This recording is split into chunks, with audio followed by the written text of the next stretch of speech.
ពួកយើងជួបគ្នាជាពេលវេលាដែលព្រះរៀបចំឲ្យប្រៀបបីដូចជាអំណោយនៃក្តីស្រឡាញ់អូនសូមអរព្រះគុណអរព្រះគុណដល់ព្រះវរបិតាដែលទ្រង់ប្រងមេត្តាស្នេហានេះ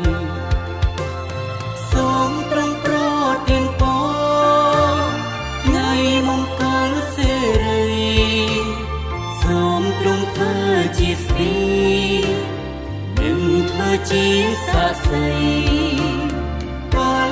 ពីពីស្វាមីទាំងរាថ្មីទូត្រីសុខសាន្តរហូតទៅ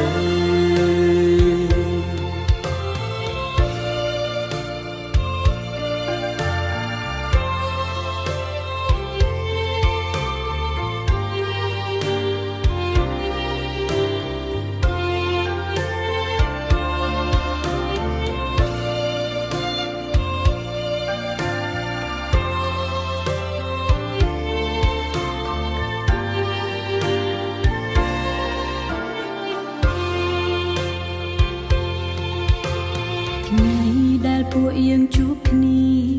ជាពេលវេលាដែលព្រះរៀបចំឲ្យប្រៀបបីដូចជាអំណោយនៃក្តីស្រឡាញ់អូនសូមអរព្រះគុណអរព្រះគុណដល់ព្រះវរបិតាដែលទ្រង់ប្រងមេត្តាស្នេហានេះសូមទ្រង់ប្រទានពរថ្ងៃមង្គលសិរីសូមទ្រង់ធ្វើជាស្ពាយនិងធ្វើជាសាក្សីពលពីស្វាមីទាំងរាថ្មីទូត្រីសុខសាន្តរហូតទៅសូមទ្រង់ប្រទានពរ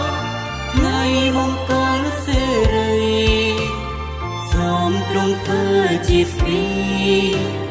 និងធ្វើជាសាក្សីពលពីស្វាមីទាំងរាថ្មីទូត្រីសុខសាន្តរហូតទៅ